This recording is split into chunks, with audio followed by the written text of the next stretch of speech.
Step it in and bring your feet together. Now march, 2, 3, 4. Keep those arms moving. Very good, class. Notice your heartbeat beginning to slow as we cool down. Sophie fumbled as she tried to follow along with the dance instructor.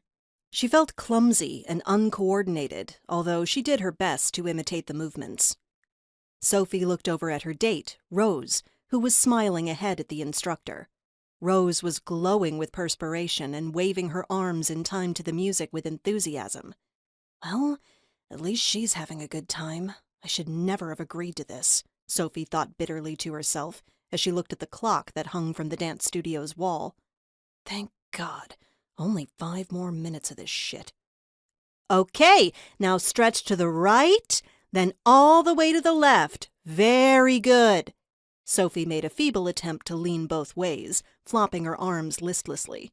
She had lost interest in the dance class halfway through and was looking forward to finishing up. Now, wrap your arms around your shoulders and give yourselves a big hug. You made it through, and all of you were wonderful. The instructor applauded the students in the room as the women who surrounded Sophie clapped along in unison.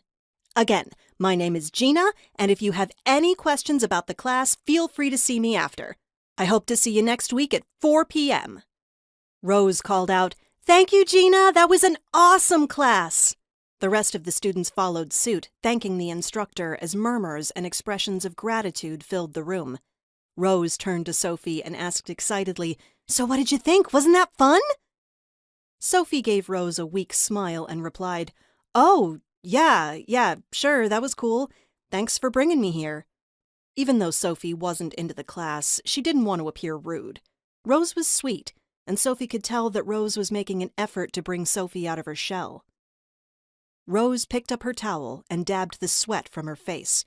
Breathlessly, she said, "I'm so glad that you enjoyed it. I go to this class every week, and since you mentioned that you used to do ballet, I thought this would be a fun activity for us." A memory suddenly flashed inside Sophie's mind. Sophie was 15 years old, and she was backstage at a ballet recital. Her mother, Karen, knelt in front of her, touching up her stage makeup. Sophie remembered her mom saying, "Honey, you are so beautiful and talented. Don't be nervous. You are going to knock 'em dead." It was the last recital that Sophie had participated in, and she always held that moment close to her heart.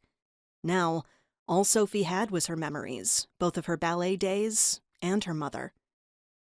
Sophie could feel the tears begin to form, so she hinged from her torso, pretending to stretch. She bent her head down past her legs and faced the ground with her sad expression hidden from Rose. Sophie responded, "Thanks, I appreciate you thinking about me, and I'm glad you had fun too. Should we get going?"